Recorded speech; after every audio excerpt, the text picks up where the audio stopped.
Hello, everyone. Welcome to Power Lunch. I am Chantel McKenzie, and I have the beautiful, amazing Jacqueline Nickelberry here with me today. Hey, girl. Hi. I'm always so happy to see Jackie. So, a little background about she and I. We've actually known each other since we were 14 years old. We're only 20 now, so that's not that long. Just a couple of years ago. Jackie is one of those great influencers in my life, hence my smoothie on today's broadcast. And I'm going to tell you a little bit about the Power Network because I know a lot of you are probably watching because of Jackie and have never tuned in. So, my name is Chantel McKenzie again. I'm the founder and principal strategist of the Power Network. We're a social architecture firm focused on improving the lives of leaders, but predominantly female leaders, and to build up aspiring leaders. And we do that through knowledge transfer, sharing, broadcasts like this, different events. And then in addition to that, we do work independently to help female leaders actually take their ideas and turn them into viable business options through marketing, branding, training and development, organizational development. And we do this for individuals as well as corporations. So that is us. Follow us on LinkedIn, Twitter, Facebook, Instagram, wherever you are, we are. And then now I have the great pleasure of introducing today's guest again, Jacqueline Nickelberry. If you didn't see her bio, so Jacqueline is a retired, I always do quotes like this, lawyer, attorney, who graduated from Georgetown Law and is a Spelman alum where she got her undergrad. She is, yes. So, because some of your Spelman sisters was like, you don't have my Spelman sister on. We ride hard for each other. Yes. I'm excited that I am going to be an HBCU mom this fall. So I'm excited about that. So and I'm already an HBCU wife. So now I'll also have a son. He's going to North Carolina A&T.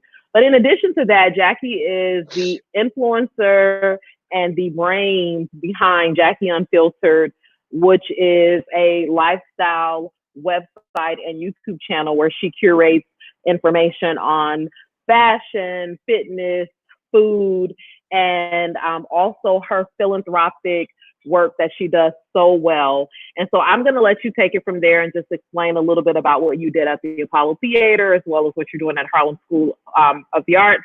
And then, of course, the Global Gift Registry that I'm so excited to be a collaborator of yours with, a hostess. Mm-hmm. So where do you want to start? I mean, you want to go back 20 years. So I think you brought it up. You outlined me very well. I graduated from Georgetown. I moved to New York City, and I thought I'd only be there for 3 years. I really moved there, like many of my Georgetown classmates, to practice corporate law. It was not my jam. It just, I don't think I had, I never really felt in. I felt like I fit in corporate America. This was before. I've always worn my hair. I mean, my hair is kind of in a messy, sweaty bun right now, but I've always worn my hair curly. I've always had this big personality. It's been difficult. It's difficult for me to check myself at the door. And that has its good and bads, right? I mean, that positive and negative. I've gotten better at it, of calibrating as I've gotten older, but I never felt like I fit in corporate America. The natural hair phenomenon hadn't started yet. So, I just didn't feel right in my skin. So I, from day one, was trying to figure out what was next. Now, I will say that everyone likes to say I'm retired, and that, my husband and I have made a lifestyle choice regarding sort of what I do and what I can spend our time on. And I tell people, every choice has a set of consequences, right? So I stopped working probably full time in 2008 when the market crashed, which, by the way, one of my little sisters who's on this was like, she's in her 20s and she's going to business school in the fall. And so, there's always talk about, do I defer? Do I wait, as we're trying to figure out Corona? Because for a lot of them, this is their first like major thing that's happened. Like I've lived through 2008, I've lived through 9/11, several hurricanes. And so there's this, I mean, and not to say there's not angst right here, but it was funny. She was like, yeah, she's like, because people were talking about, back in '08, what they did. And I was like, right, you were 14. Right. You were 14 and I was trying to keep my house. Yeah. Okay, right. You were 14. But in '08, it's exactly right. In '08, when the market crashed, we got married in 2010. Our 10-year anniversary is this year. And then we just made a lifestyle choice. I know. I had thought we'd have some big anniversary trip planned. Now it's probably just going to be my same cooking at the way we go. But yeah, so I took some time off, and it wasn't intentional, right? I mean, I was an entertainment lawyer at the time. There wasn't a lot of entertainment law deals that were going on. I didn't want to go back into corporate America. I didn't feel like I had enough experience yet to go in-house. We weren't ready to have kids yet. And as you know, I lost my mom when I was 20 years old, tragically, and I had never really grieved that death. So we made an unconscious decision for me to take a little bit of time off, and now I've never gone back. And so what I did in that time was really important. So instead of, and it was difficult because I think I was 30 years old and there were so many people that take their identity from what they do. So when you go from having this business card that sort of tells people what you do, and then you've got to now like make what you do be yourself, right? When suddenly like you can't be hide behind that card, it's really hard. It was very, very hard. Hi, Lindsay, how are you? Yeah, it was hard those first, and I felt a lot of judgment from women, right? Because I had made this very unconventional decision. And the ironic part is that if I had had kids and I was going to be a stay-at-home mom, the judgment wouldn't have been there, right? And so, it didn't come from men, it came from women. Women were like, well, what do you do? And how do you spend your day? And, like where, like, how do you keep yourself busy? And why did you, it was a lot of questions and a lot of judgment. As I've gotten older, I think I've gotten more comfortable with it. So everybody else has gotten more comfortable with it. But what I did in that time was unconsciously, I really worked on myself. So I got involved with the Apollo Theater and philanthropy at a really young age. I chaired a lot of things for them and helped them start their Young Patrons program. I helped them start their Women's Committee. I co-chaired their Divas Committee, which is their largest philanthropic event that happens in the wintertime. I taught myself about fashion and colors and home decor. I taught myself how to cook the Julia Child's way, cooking thousands of recipes in my kitchen. All of these things that I was doing sort of every day fed into myself. I took thousands of fitness classes, thousands, like literally, like one studio counted it up. Like I had taken 2,000 fitness classes over the course of like 6 or 7 years. And so you think that what I found at 43, and I hope I evolve some more, is that you think that sort of the tiny things that you do each day, like don't make a difference. And you think that like you're doing nothing and you're standing still when really you're moving forward. Absolutely. And so that's what I found. So my 30s was about this like turtle moving and moving forward. I was learning about philanthropy and how to raise money. I was learning about fashion and food and fitness. And I was figuring out like what's important to me and how I wanted to live my life intentionally. And I was doing all that the same way, but while we were coming of age, right? So but I was grieving and I was learning what grieving meant. I went into therapy. So all of those things happened to bring me here. And I think at the time it was super, it was tough. I would not say that it was easy, right? Because I mean, what we're taught is as women, and I think maybe as men, and I don't want to speak as men because I don't know that journey as well, but I think as women we're taught there's like only one path. Right? I mean, I think perhaps in this world of social media where we're sharing each other, where we're sharing our lives more, it's changed a little bit. At least I grew up, there was like one path. In fact, when I went to college, it wasn't like, I probably would have done really well in like a marketing or an art degree or something like that. But I went to school for MIS. I went to school for technology because I was supposed to be a computer engineer. Absolutely. Yeah, and I had been told I would be a good lawyer since I was in kindergarten because I was outspoken and had a personality. And when you're African American, and I can only speak from that perspective too, because of our history, neither of my parents went to college. You go to college to get a degree so that you can get a job. And so now my dad in my 30s was like, okay, you pay for all this education, you don't have no job. Like, and so because I didn't have a W-2, it can't be because you don't have a W-2 that you're not having impact on life and in the world. And I've actually worked a lot on that in therapy, right? That, when I talk to people, I have to I no longer justify what I do when I talk to people. I used to tell people, like, would ask one of my girlfriends, I don't know if she's watching, I learned this from her. We met each other. I'm a golfer, and so I was at the golf range, and we're very, very good friends now. She's on the Global Gift Registry too. And she says, she comes up to me and she's, it's hard to make friends when you're an adult. So she comes up and she says, hi, my name is such and such, whatever. And so I was like, hi. So she goes, oh, well, you live in the city. I live in the city. We were in New York. And she's like, oh, what do you do? And I was like, oh, I used to have this like speech, I'm a former attorney and I do this and I do that. Like there was this whole like, cause that, it's like, are you going to, like, where are we going to start here? And she goes, and I was like, well, what do you do? And she's like, yeah, I'm not working right now. I was like, freedom. I was like, well, wait. She's like, yeah, no. She's like, I'm just not working. I was like, why? She's like, no. She's like, I'm just not. And I was like, well, that is a whole different way of approaching oneself and one's existence. And but I think as women, like we can't ask for more if we're not willing to kind of do the unconventional and be more, right? And I know you're raising two girls.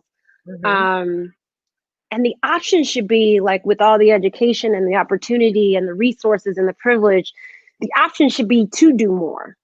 Right. And dream more and to expand the possibility of what you can be. Not to limit it. So yeah, that's what got me here. I'm sitting under events, so if I'm shivering. And okay. Keep warm. You're in Miami? I'm but I'm sitting under a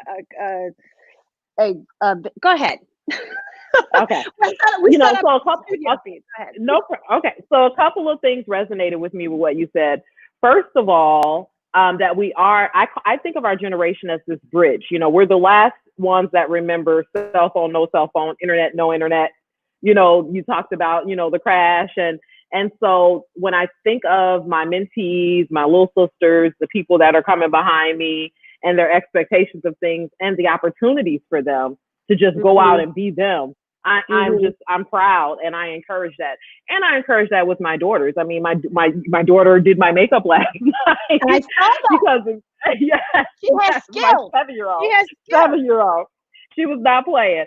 And we had FaceTime my makeup artist and she had given her a couple of tips and she remembered.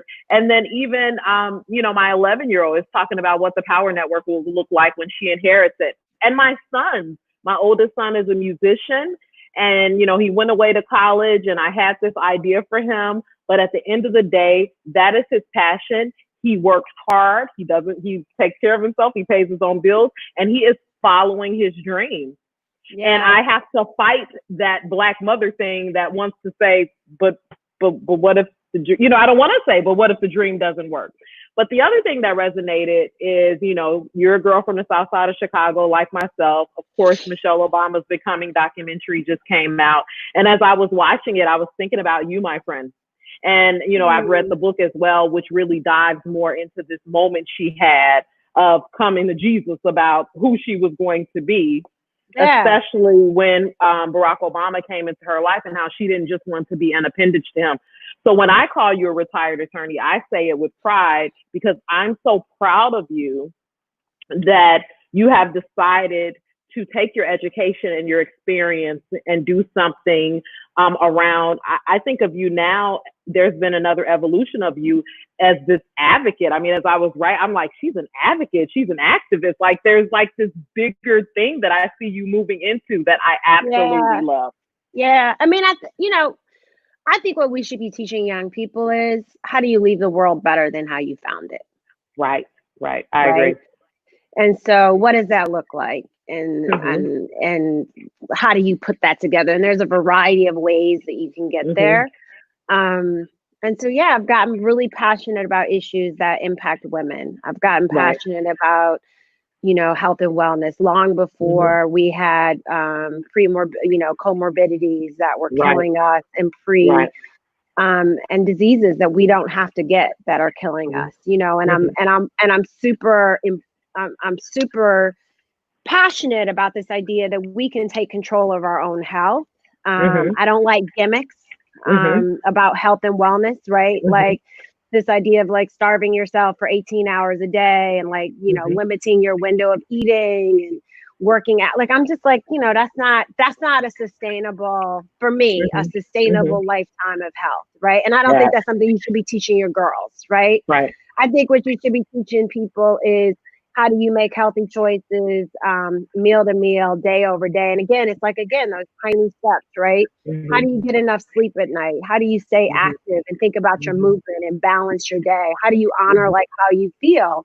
And Mhm. it's the same way on career, right? I mean, it's a Mhm. privilege to not have to show up at someone's job every day and Absolutely. clock in with them, right? But Mhm. there is, my husband loves to say to people, and the first time I heard him say it, I was like, oh my goodness. He says, she may not work a job, but she's got like the most incredible network of people that Mhm. that I have. And so what I've done in the last, I don't know, 13 years, while I may not have like clocked hours on a clock, what I've Mhm. done is try to invest in relationships with people that matter Mhm. to me. Right. Mhm. And so I love that's that. where, yeah, and I invest in them, they invest back in me. And I have Mhm. I have a lesson that I learned from my dad. Like I show up. I show up Mhm. with people. Mhm. So people show up for me and I show up for them. Like you will Mhm. not find me not showing up. And like one of my pet peeves are people who don't show up. Like stop giving me excuses about why Right. you don't show up, right? Like there's Right. not like, and you can't not show up every time, right? Right. Like there's just Right. not like, and I kind of give you a little bit of leeway in your 20s because you're kind of figuring it out. Like, so I hope Mhm. somebody's mentoring you and teaching you about Mhm. showing up. But at Mhm. 43, 44 years old, if you can't show up when like shit matters, then Mhm. you're not my people.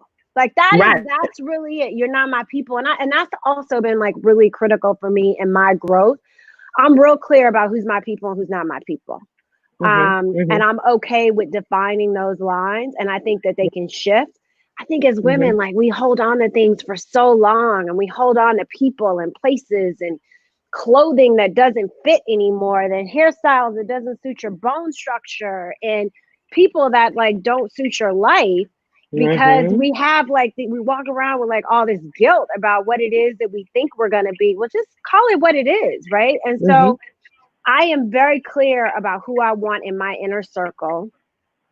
If you don't fit for that anymore, I'm very okay with putting it on the sidelines and icing it Right. for a second. And that's not to say that our journey hasn't been good. It's just, Right. it's just not right now. Like I used to like Right. pink and I don't right now. Like Mm. I used to, Can you send me that trench know, coat? my Can you can you send me that trench coat if you don't like pink anymore? Wait, she froze. Is that my I try I try to be huh? What? you froze. What'd you I say? said since you Is I said pink since not a you don't color I like don't like?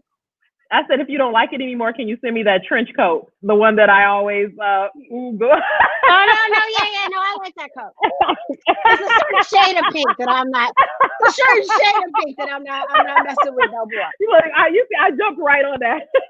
That coat is so funny. That coat is like now a vintage MSGM coat, and it's like in the fashion archives. Like it's in the yeah. It was like, and I got it for dirt cheap. I got it for like 80% off, and it was oversized. I like to wear things a little bit bigger at times, Right.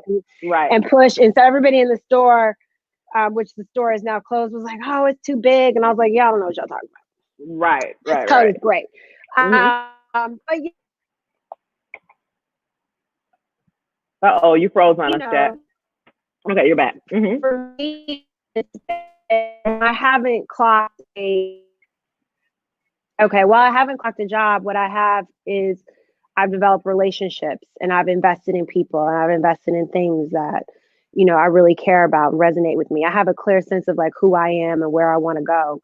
Um, I think one of the reasons why the Global Gift Registry has worked so well is because when I made the call to action to people all over the globe, they showed up because I like to say that I show up. Absolutely. Right. Absolutely. And that is, and that's critical. And I think that if there's any advice I can give to a woman that's sort of in their 30s or really in their 40s, like if you're someone that like hasn't shown up, like start, like stop it, start. Right. And start. talk to them about showing up does not consist of just talking to me on social media. You show up. You show up for your friends' promotions. You show up for their award ceremonies. You show up when they're speaking. You show up. It means so much just for them to look up at you in the crowd and know that you're there. Not that you tag them. I mean, that's great too, but show up. Yeah. And that, and like, there's not going to be many life moments that people have, particularly as you get older, that you want people. But yeah, like when people get awards and people are speaking and when people's parents die, and like, or, we've got friends that are going through divorces or their relationships are not quite right, or they're like in their 40s and they didn't have kids and they're like the time is dwindling. They feel like those are the moments where as girlfriends, we need to show up for each other. And that's kind of what I built this Global Gift Registry around. Right. Every woman has like a group of friends. I'm lucky to have like, several of them that range from in their 20s to in their 60s or 70s. It's on a group chat that's like, girl, you got this. Right. Girl, you can get through this. Girl, you can, and so that's where I am in life right now. Like I show up for the things that I believe in, for the people I believe in. And then lastly, like folks got to show up for themselves. Like, stop telling me like you don't have time to eat healthy and work out and invest in your mental health. Stop telling me that, make time, make time, because the alternative is that you die.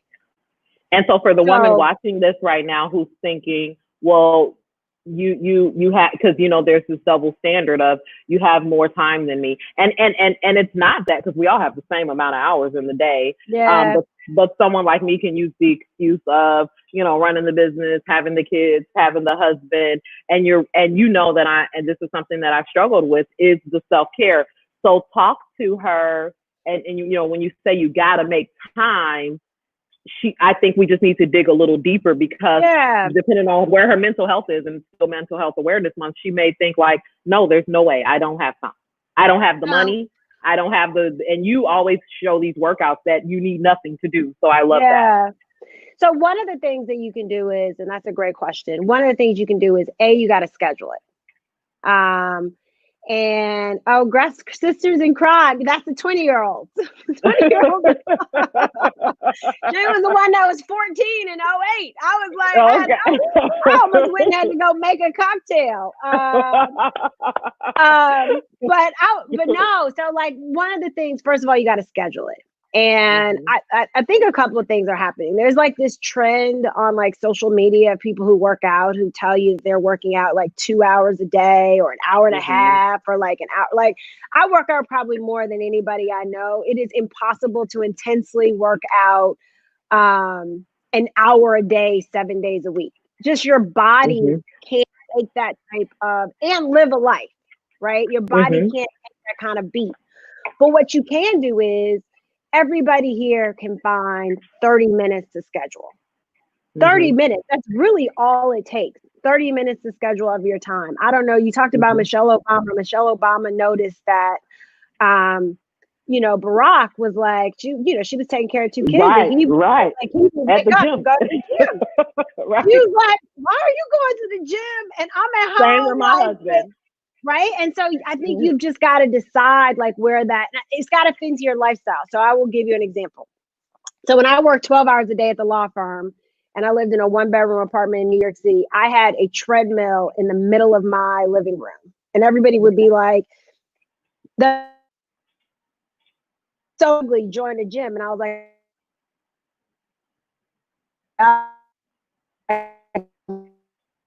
I'm back. And so the reason why that treadmill was in the middle, it allowed me to wake up in the morning and I could do 30 minutes on that treadmill before I got to work. I didn't have to brush my teeth. I didn't have to clean. I didn't have to do anything. I just got on that. Or when I got home at 10 o'clock at night, it allowed me to get on that treadmill. It might not have made a whole lot of decor sense to people, but like, you've got to figure out what works in your lifestyle. So, you know, you might not have the flexibility to take a run at 12:30 in the afternoon because of your, but there's some things you have to look at sort of what is my day and what is my lifestyle like, and find that 30 minutes for yourself. And here's the real talk about it, right? You cannot do that. You can decide that I don't have the 30 minutes. I can't find the 30 minutes. I'm not going to do it. I can guarantee you that you are going to get diabetes, high blood pressure, stroke, or something else like that, and you will die too young and you will leave this family behind. That is the real talk and the real statistics about what's happening to us right now. And so that there is no alternative to it. Right. And I'm one of those statistics. I take 2 blood pressure pills a day. I've shared that with you before. And so hence, okay, I saw your mama make a comment. Does your mama know you take 2? She does know that. And my mother work out every day. Every day. You gotta work on that. Full gym situation in her house, and she lives in Homewood, so she lives right next to, you know, the club, the fitness center. And so I know that this is one of my goals for myself and then also for my children, because I can't teach women to be their most powerful selves if I'm not doing that. And one of the things that I noticed about myself is because I've always been relatively thin. You know, you think of it as this aesthetic thing, you know, as a young person. And so it's like, I've never been, you know, bigger than a size 10, and that's post-kid. So I'm all right. And then all of a sudden you go through all these health challenges and realize it's bigger than how my clothes fit and am I cute in that dress. It's really about how, and I had grandparents that all passed away at really young ages. My mom and I went live recently, and her mom passed when, you know, she was just 36. And because she's my mom, I didn't realize she was that young when it happened. But, you know, so impactful. And, you know, women like you inspire me to want to do and be better, not just because you look so amazing, but because you're always talking to me about pre-existing conditions. And I know that, you know, when I look at my nightstand and the pill bottles on it, like something's got to give. And it's not just that. It's also making a decision like, tell me you can't drink a gallon of water a day. Like, give me, like, give me. Oh, look, mom is throwing shade at you. I'm not mad. Mom is always. So yeah, tell me you're not too busy to drink, you know, a gallon of water a day. You aren't too busy to take out the processed foods that you're eating out of your diet. Don't tell me you're buying them for your kids and that you have the snacks in the house for your kids, because they shouldn't be eating them either.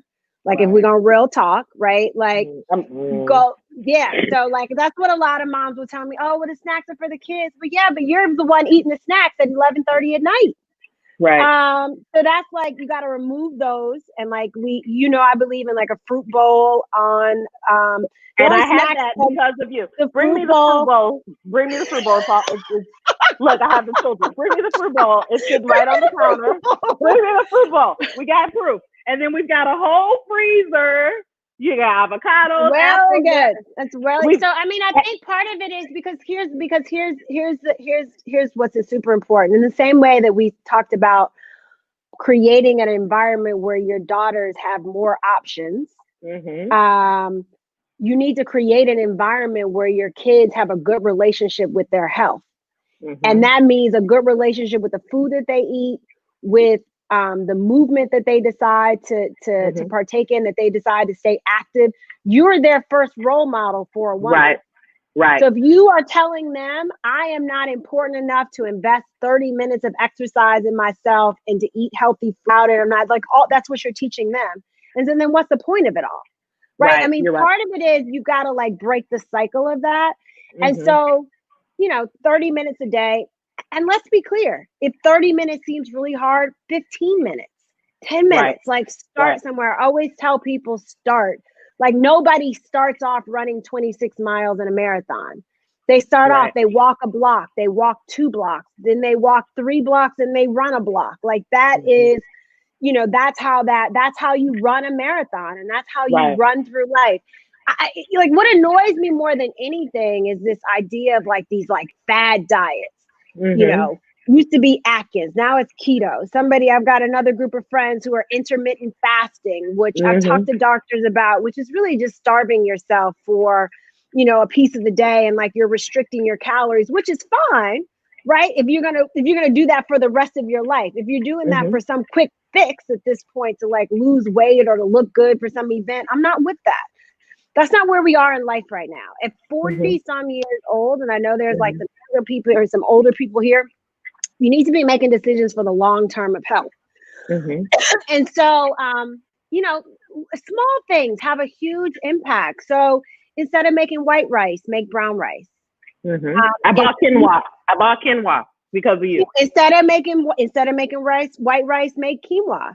Instead of so I see my friend Keita here, who's raising a young girl. They live in a house. She has 3 kids.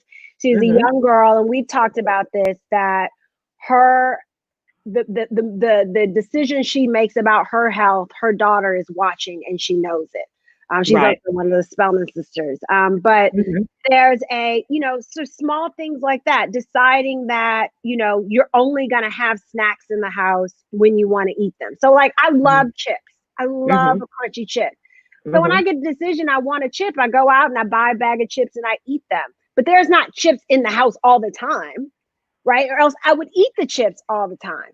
Could never show you the snack pantry. You like gotta get rid of my house. You gotta get rid of the snack pantry for everybody else's kids, because you gotta get rid of the snack pantry. You gotta get rid of the snack pantry. You gotta get rid of the snack pantry. And don't tell me it's for the kids, because they shouldn't be eating that regular either. It's not for the girls. It really started with the boys, and there's this double standard because men in my family died from diabetes so young, so it shouldn't be. But there was really this. They were these tall, lanky, always hungry kids, so it just was easier. You know, it felt easier that, you know, to have that there. And I'm trying to be better. There's something else that you said. I don't want to forget it. It'll come back to me. But then the other thing about it is sleep is super important. So if you have to wake up earlier, that means putting down the devices at night. You've got to figure out, and I said this on a Zoom call last week with girlfriends, you've got to figure out the rules that work for you, right? The rules that work for me, or Rakaya does the same thing with ice cream. Girl, I can't have ice cream in the house. I just can't have ice cream in the house. But and your girls are even talking about it. And so I'm not talking about a lifestyle where you're never gonna have chips again. But like if Roro's coming over this weekend and y'all are having, you know, a in violation quarantine party like you did last week. I saw your little date night last week in violation of quarantine. It was the husband. Whoever planned it was in violation.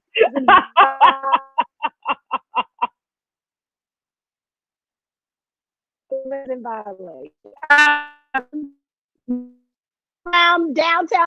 But I will, so, you know, if Ro's coming over and y'all are having a couple's night or a girls' night, buy all the snacks you want, like for that weekend. And then when Sunday comes, right, the weekend's over, they got to go. They got to go. And you know, for you, but like what are the kids going to eat in the middle of the night? Like when the 18-year-old gremlin gets up, what's he going to eat? What you have available. Okay. He will starve. Okay, I know you're taking this. I can't. I mean, I'm not. It's not funny to me, but I just starve. I promise you, he won't starve. Okay, again, these. Go ahead. These are the excuses you're making. You're using these children as pawns to have food in your house that you want to have so that you can eat. No, but let's call it what it is. I'm not the big snacker. No, I promise you I'm not, which is why I'm not, it's not for me. It's really for them. I mean, I have my occasional, but I'm not, Melina, back me up. I'm not I keep it for I don't eat fruit roll-ups and fruit. I don't eat majority of the snacks that they shouldn't be eating that either. They shouldn't be eating that either. So I think also taking it is like, you can model it, right? You can model. She's just have to stay in Wisconsin in violation. That's right. Do not go hang out with them, Mrs. Because I don't even know if they own a mask. I'm gonna send them one. We have masks. They don't wear them. So there is, I mean, it's like figuring out what rules work for you. So let me just give you an overview of what rules. So to Kevin's dismay, I don't drink with him at home. Even in this, like, it's like, for me, we lead such social lives that if I drank with him at home, well, pre-COVID, we led such social lives. And that means we'd be drinking every day. So when I'm at home, I tend to drink water, or I have a coffee. I have a cup of coffee in the morning, or I have tea. I have unsweetened tea, and I don't drink at home with him. My other rule is I drink 100 ounces of water a day. 100 and 100 ounce. I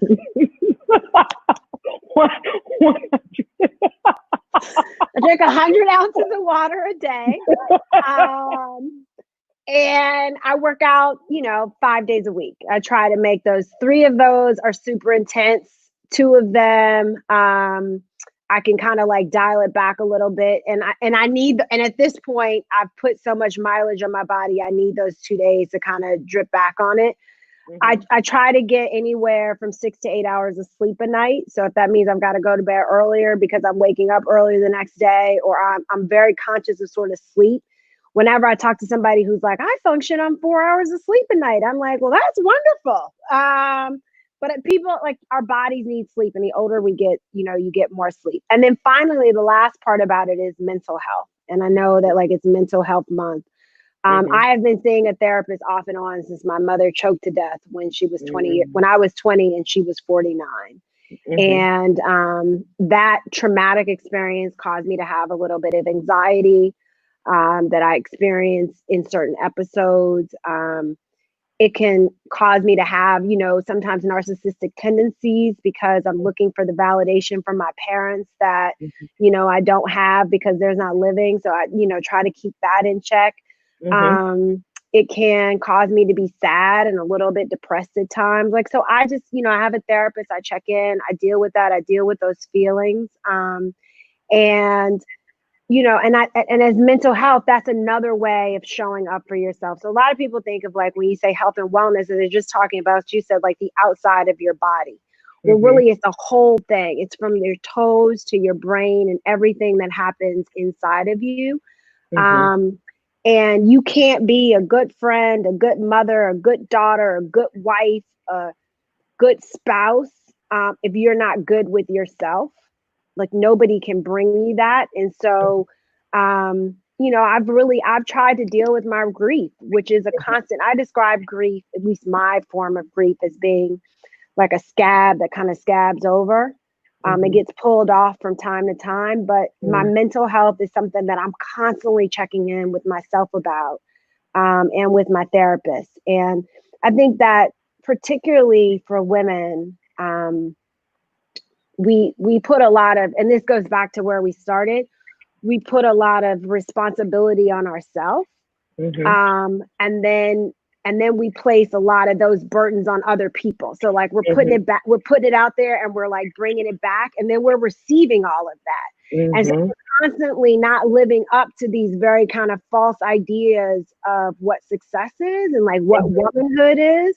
Because, we're supposed to be like working 12 hours a day, fine as hell, cute, like all of that.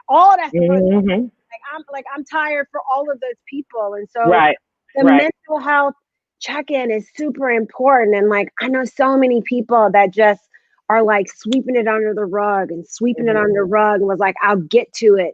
Like, I'll get to it when the kids get older, or I'll get to it when, I get the job that, I have, or like, I'll get to it when I get out of this marriage, or I'll get to it. Like, suppose like none of that shit never happens.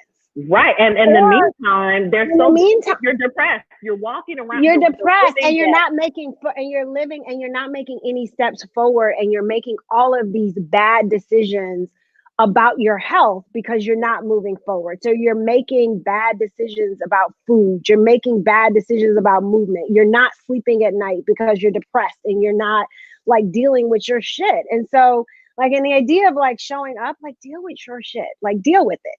Right. Deal with it in a way that is, and I think so many people are not doing that. And one of the things that like people should know is that mental health is one of those few things that lots of insurance covers. So they've got an 800 number where you can call. And particularly in this moment, there are lots of therapists that are doing this over they're doing telehealth. Zoom, right? They're doing telehealth. And those can be completely covered, a series of them with no copay. You just have to call and set it up and find someone, you know, and find, it may take a little bit to vibe with, but you got to set it up and do it. And again, like this is modeling for that next generation. Right. And go ahead. I'm sorry. No. It's super important to me at this point to think about like I've started thinking about, and perhaps it's this COVID situation, about legacy. Like, what do I want to leave behind? What do I want to leave? How do I want to leave this world better? You know, and when my mom passed when she was 20, when I was 20, so many women our age invested in me. Right? They invested in me. They mothered me. They stood in the gap that my mother left. And so I am trying to return that back out into the universe. I'm trying to stand in a gap for the women. I've been blessed to have this time to sort of give a lot of thought to some of these stickier issues that, you know, maybe people haven't had the time to do yet. And so if I can somehow share that in some way, I'm happy to do so. That's amazing.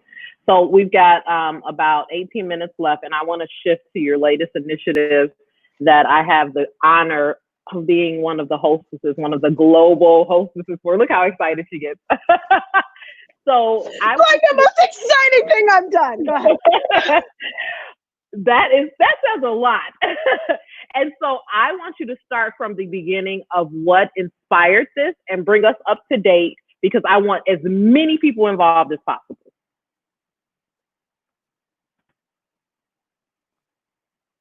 Oh, what inspired? Okay, so early in our COVID-19 crisis, March 28th, I was out for a run here in Miami. We have a home here. And I came across a pregnant homeless woman. Here's the piece that's like super important. I live in New York City where there are homeless people every day. And when you live in an urban environment, you become guilty of the homeless being invisible. Yes, I'm not proud of that, but it's just you know, you turn your head, you walk faster, you just, you know, perhaps you give $1 here or not. But what was key on this is that life has already slowed down a bit, right? So like I was out for a run and I wasn't rushing to get back. Like everybody was we were in this in-between mode. I was also watching the news coming out of New York City, because that's where our friends and family are, saying that they could not close the New York public school system because 114,000 kids are homeless. Like, think about that. It's the richest city in the country and 114,000 kids are homeless. So I was thinking about homelessness and I was like, why wasn't that a pandemic 6 months ago, a year ago, 2 years ago? Like, why wasn't that a crisis that we have young people who don't have homes and who are getting their 3 meals a day from school? So I run by this woman, she's pregnant. After she wants to get in the shelter, I spend the next 2 days getting her placed in a women's shelter. I was so struck by the kindness that the First Registry Lotus House. So the woman who leads that shelter came and picked her up in her car and drove her to the shelter. So I come home, I dive into homelessness and pregnant women, and I was like, I got to figure out how to help. We made a small donation to the organization just because I was just so moved by the work they were doing. I called them and I said, initially, the Global Gift Registry, I said, can I throw this woman a baby shower? Right? I mean, virtually. I figured I could call you and a bunch of my friends and be like, you know, the what she needs. I mean, I was like, we can get her everything that she needs, right? Right. So they said, So they said because of HIPAA, they couldn't even tell me, they can't tell me whether or not the baby was born, whether the baby's born healthy, whether she's still at the facility. So I could not do that. So then it morphed into this idea of, well, let's throw the facility this shower.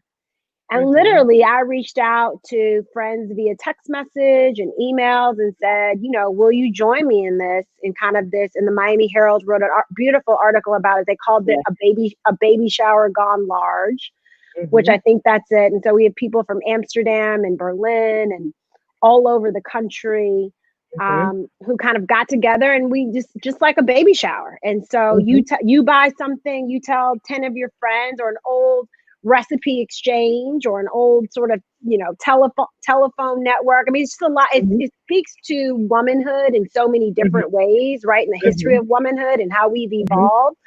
It's like an old type of chainmail, right? I do it and I tell you, or a prayer circle, right? And so we were able to, in 12 days, we collectively sold $35,000 worth of products through Target.com for this shelter, which include baby supplies, menstrual products, personal care products like soap and shampoo and conditioner, and gift cards, and a little bit of cash. Most of that is done under $200. So it's the idea that, the Obama '08 way of fundraising, small dollars really add up. And, it's just been wonderful. So that happened. And I was like, okay, wow, that really worked. So can we do this again? And I took the temperature of the women that were on the list, and everyone was like, yeah, let's do it. So we're in New York now. We have a logo. You'll be very proud of the branding. We have a logo, Sean. We're building a website. We're issuing a national press release this week regarding, we've now, with the New York registry, we've raised almost $50,000 in just a little bit over 4 weeks. I've been involved in macro philanthropy for a long time. That's a lot of money, particularly right now in this moment where funds are hard to come by. It's going directly to the end user. I love the diversity of the registry. I mean, there are Republicans on there and Democrats, people who live in middle of the country and the edge of the country. And here's the thing, is that one chance encounter and one interaction, like, we're all looking for like something big. I feel like everyone's looking for like this big break. But like, you're missing all like the time. And this goes back to where we start, like, I showed up for this woman. I showed up for this woman, and it's grown from there. And then the other thing of it is that as women, there's so many things that divide us right now. Are we going to get a VP pick? Is she going to be black? Is she going to be white? Like, where is she going to be? But what we can all agree on is that a pregnant woman should have a safe place to bring life into this world. We can all agree on that, no matter our color, our political affiliation, where we went to school, what our geography is. Like, we can agree on that. And the more that we can find common ground to agree on things, that's how you make progress. So I'm super proud of this. Chicago's next, our hometown. Mrs. Warren, I plan to add you to the list, so you can't even say no to me when it comes to Chicago. We need you to be one of the Chicago hosts. Yeah. So I'm thrilled to bring it to Chicago. And I know that you are a woman of faith, and I'm going to share this. I haven't publicly shared this with anyone, but I think this will speak to you. So I won't share the woman's name, but she shared with me what she was, as we were waiting for the shelter to pick her up, she shared with me, I asked her, I said, what will you name her baby? And so her baby is a biblical name. And as I'm walking home, it was, first of all, when the shelter, I had felt God's grace since the moment that I met this woman. Like, felt it in a way that is like visceral, like I could touch it, like I felt his light. I felt like God's grace was sort of guiding me on this. And I'd say I had, we went to church probably 3 times last year. I can't, look, to your husband, I apologize. I can't quote scripture.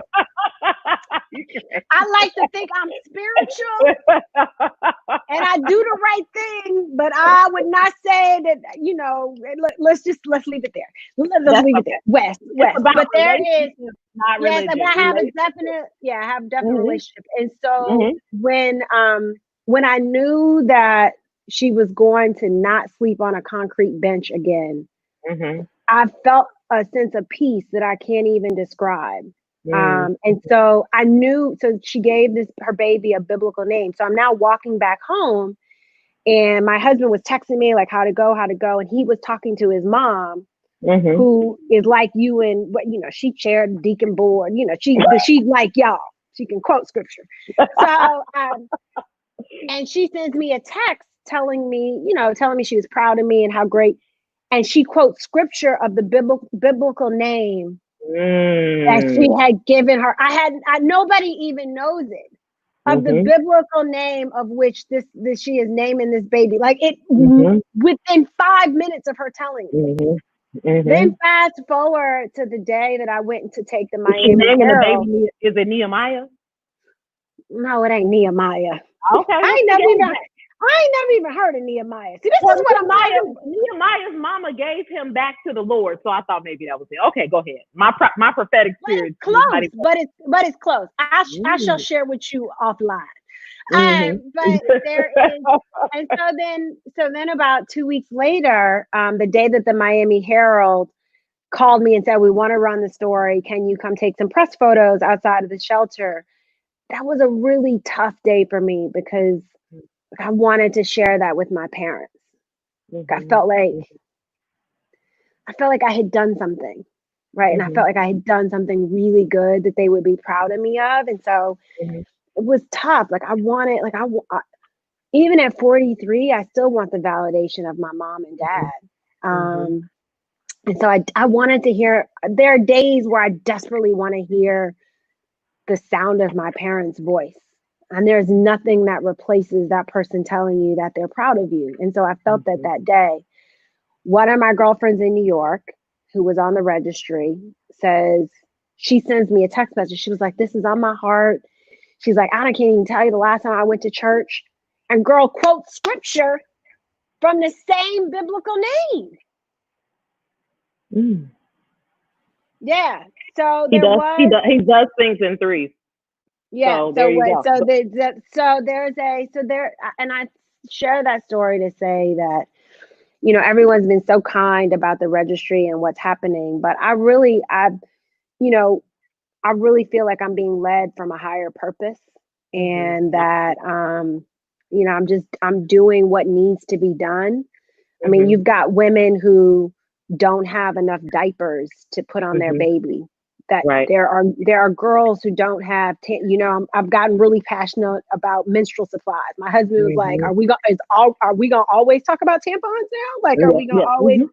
But yes, we are actually. Because imagine being 14 years old and missing 3 to 5 days of school a month because of your menstrual cycle, because you don't have pads and tampons and you're embarrassed. And imagine being ashamed of your body and learning that shame as early as 13. And we all know if you start learning shame at 13, when you get to be our age, forget about it.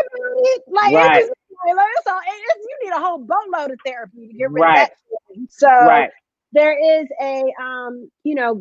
mothers who use rags and and old t-shirts as diapers because they don't have it. There are women right now who are in New York City who are sheltered at home with violent partners. And they cannot get away with that, get away from them. There are children at home who have been sheltered in place with abusers who are sexually abusing them.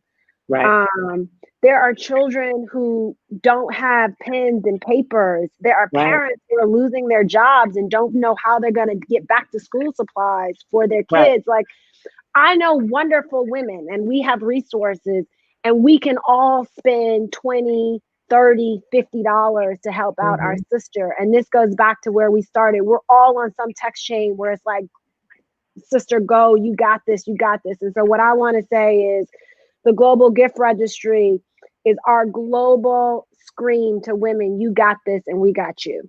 Right. And I just want to talk about it from a hostess perspective.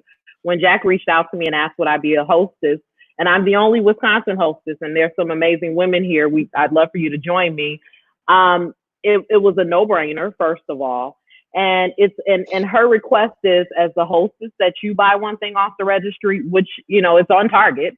And then that you also send it to 10 people that you know.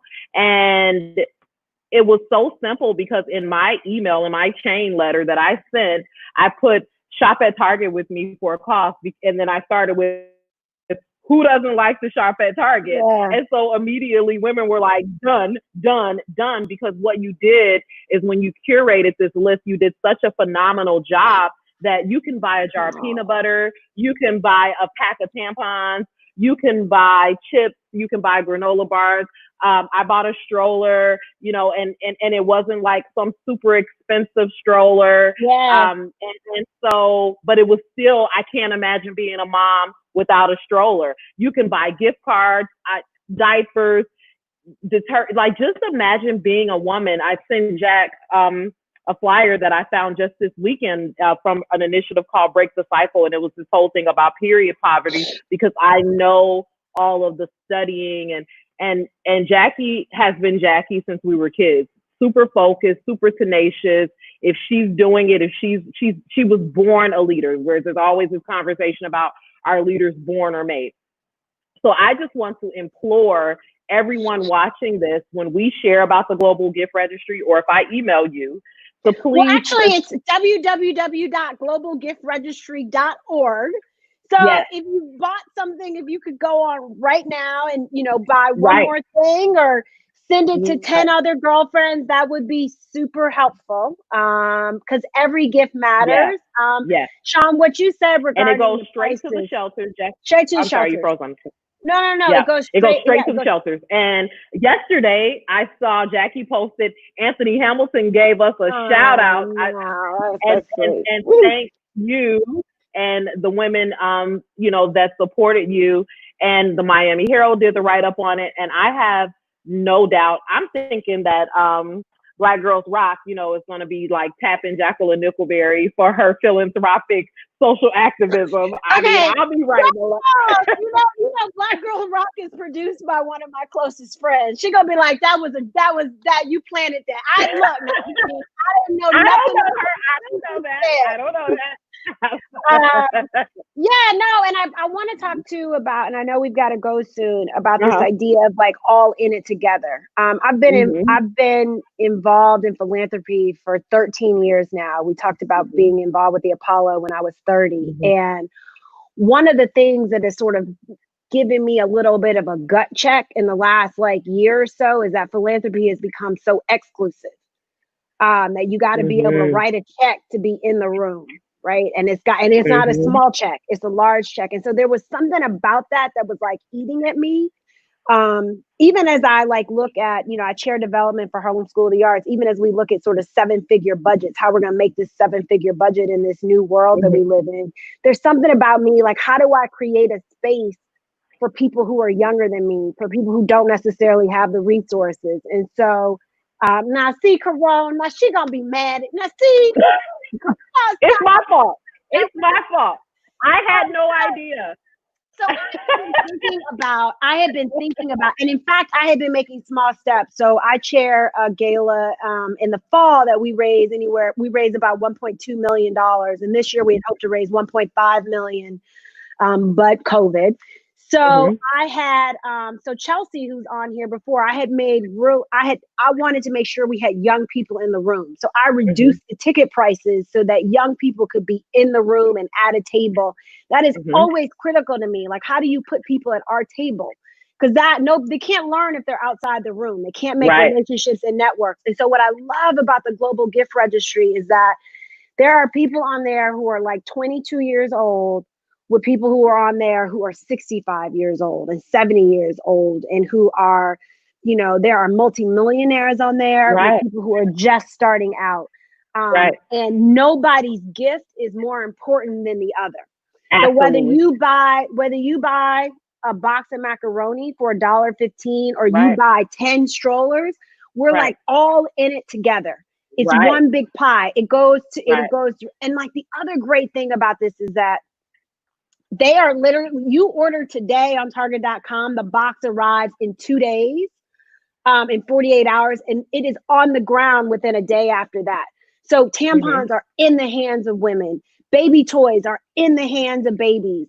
Non-perishable food are in the hands of those women, because a lot of these women, they can't afford to have food that is delivered to them. So imagine you don't have childcare and you've got to take your baby to the grocery store right now without a mask. So there's so much good in this. I'm so excited. It is literally the best thing that I've ever done. I'm incredibly proud about it. There's something about doing it with my girlfriends from around the world that just like feels special and like warms me up from the inside. Cause like I said, when we started, like, I believe in showing up. I show up in full spirit and body and self. And so for me, this is us showing up for all those women out there who don't have what we have.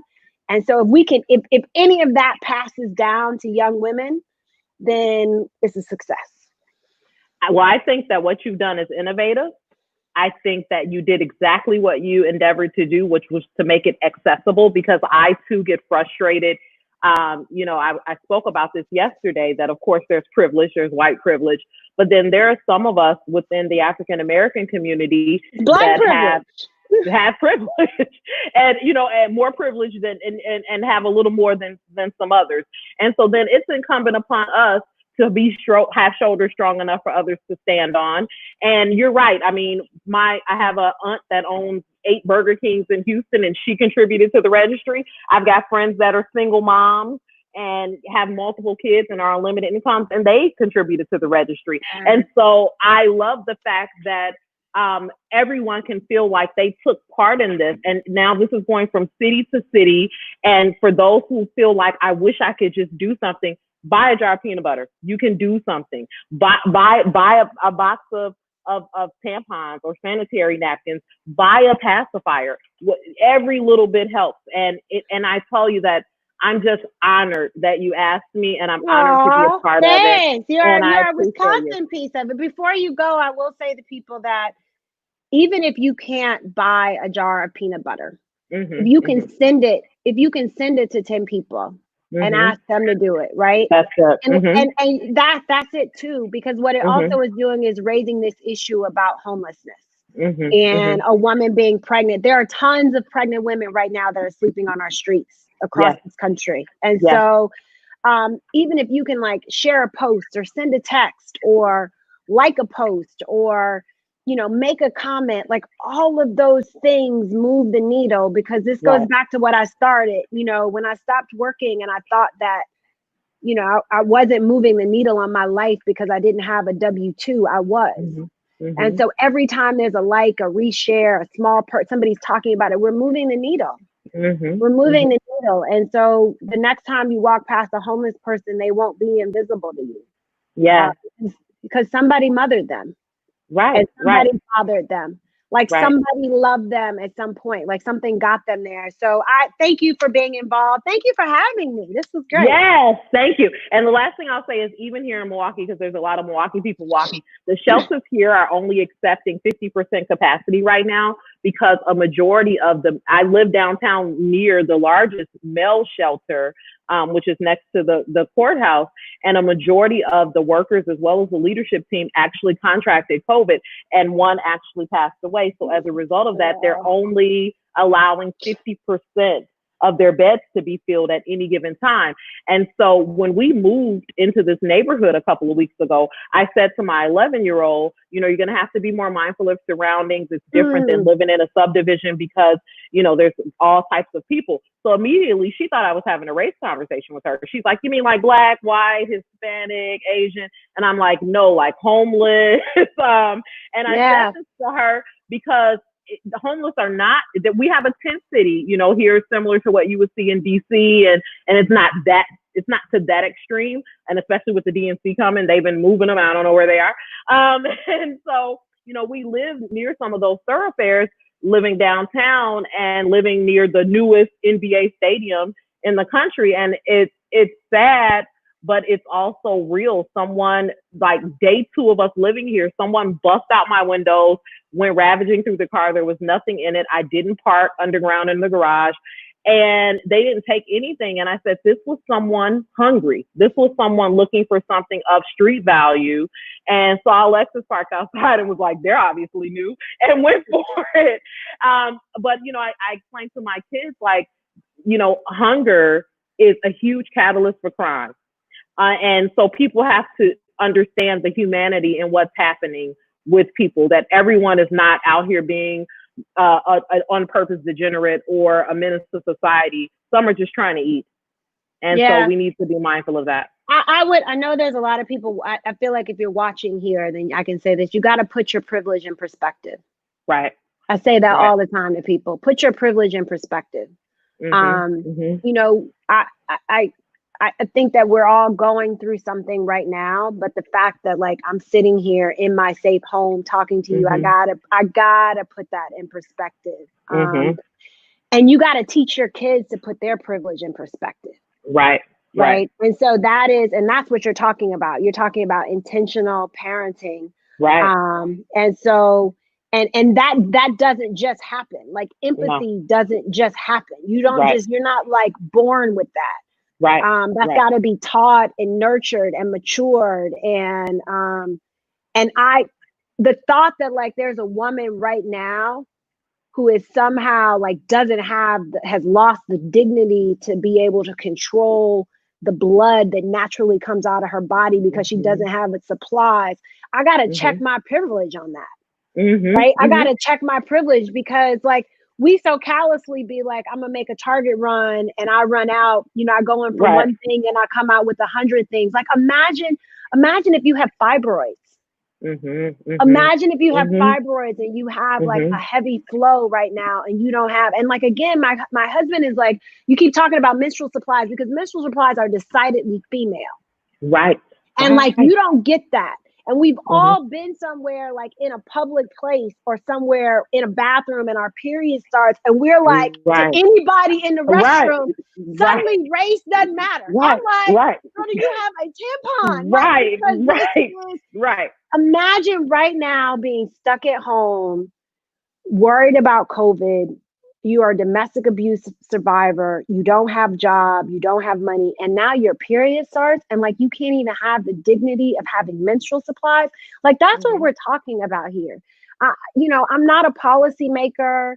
I'm not, like, I'm just trying to get basic supplies to our sisters. I'm just trying to get, like, and as Yetta just says, I'm trying to help them survive.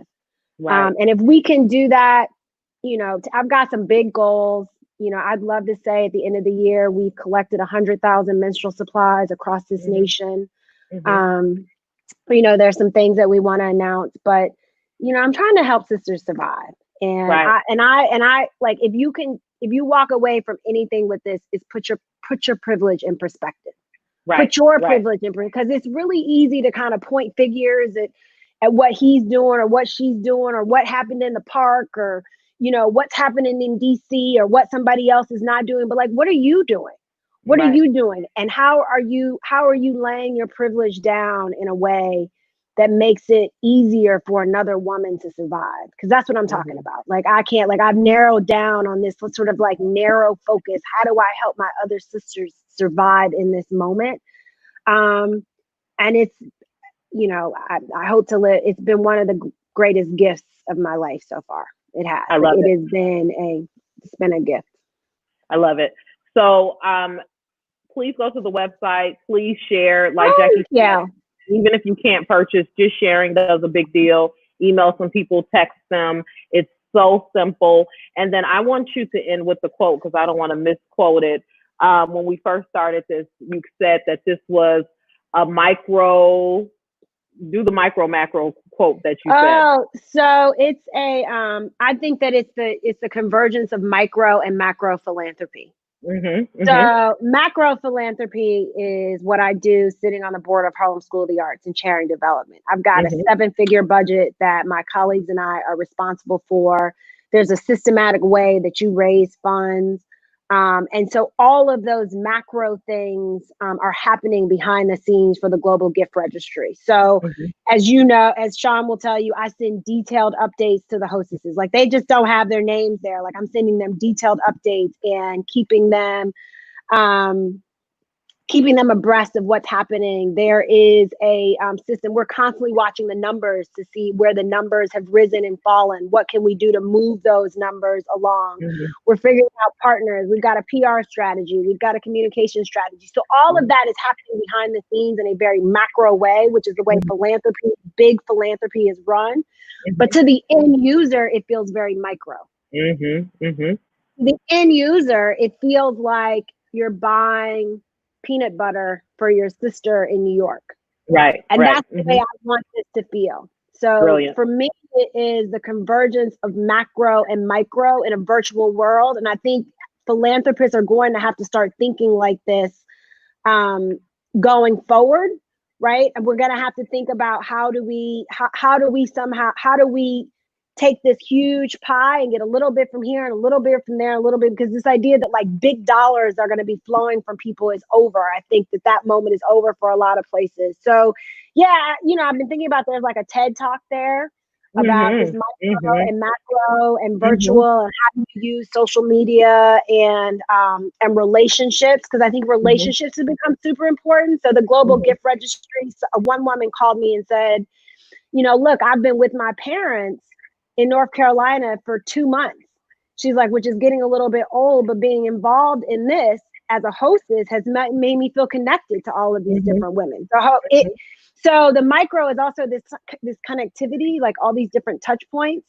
So yeah, I think there's a paper or a talk there or something like that. But I agree. I want this to feel super micro to the end user. I want this to feel like this is very simple, very easy, very scalable.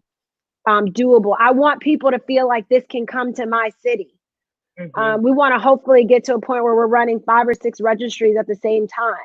I can't wait for different organizations. Yeah, so I can't. So this is, you know, so that's where we end. So like, you know, it is. It's a big idea for a big problem, but it's a small solution. So yeah. So thank you, everyone. I know we are 12 minutes over. I know. This is great. And thank you for hanging with us. Thank you, Jackie. Thank you for being who you are. Thank you for always being real. Thank you for always being a forward-thinking person and being an influencer in the true sense of the word. You influence us to be better mind, body, and spirit. And that's a powerful thing. And I look forward to that TED Talk. I look forward to your Black Girls Rock honor. Janine is gonna kill y'all, by the way. Before we end though, I want to tell you, I'm super proud of you.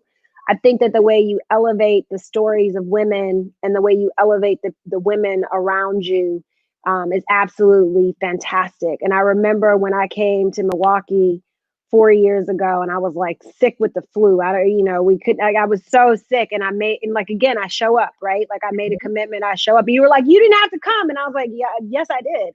But thank you for the elevation that you make. And you said something that has stuck with me that has fueled even this. You were like, the women in Milwaukee feel forgotten about. Like there are women in the middle of the country that feel like they're not part of this, you know, this Renaissance movement that's happening with Black women. And so I've kept that in the back of my mind in my own work. I appreciate you, girl. I have no doubt that you are a leader in your community and that women of all colors and ages are looking up to you. I appreciate you for elevating my own story. And I'm so grateful to have people in my circle that believe that when one rises, we all rise. So thank you. Thank you. Follow Jackie Unfiltered, and so you can be abreast of all the amazing things she does. We've been talking, and I've been trying to get her to tell me what my spring wardrobe should look like in summer, but she doesn't feel like now's the time to talk clothes. But I'll be glad when she's back talking clothes too, because she's amazing at that. This is low key Jackie right now. Yeah, the necklace is everything. I'm surprised my mother has not asked you to ship it to her. And so tune in tomorrow. I have licensed professional counselor Lakeisha Russell. We're going to talk about managing our household and kids and their mental health during this. And tune in every day at noon. Thank you, Jackie. I love you so much. You're amazing. All right. Bye-bye, everybody. Bye.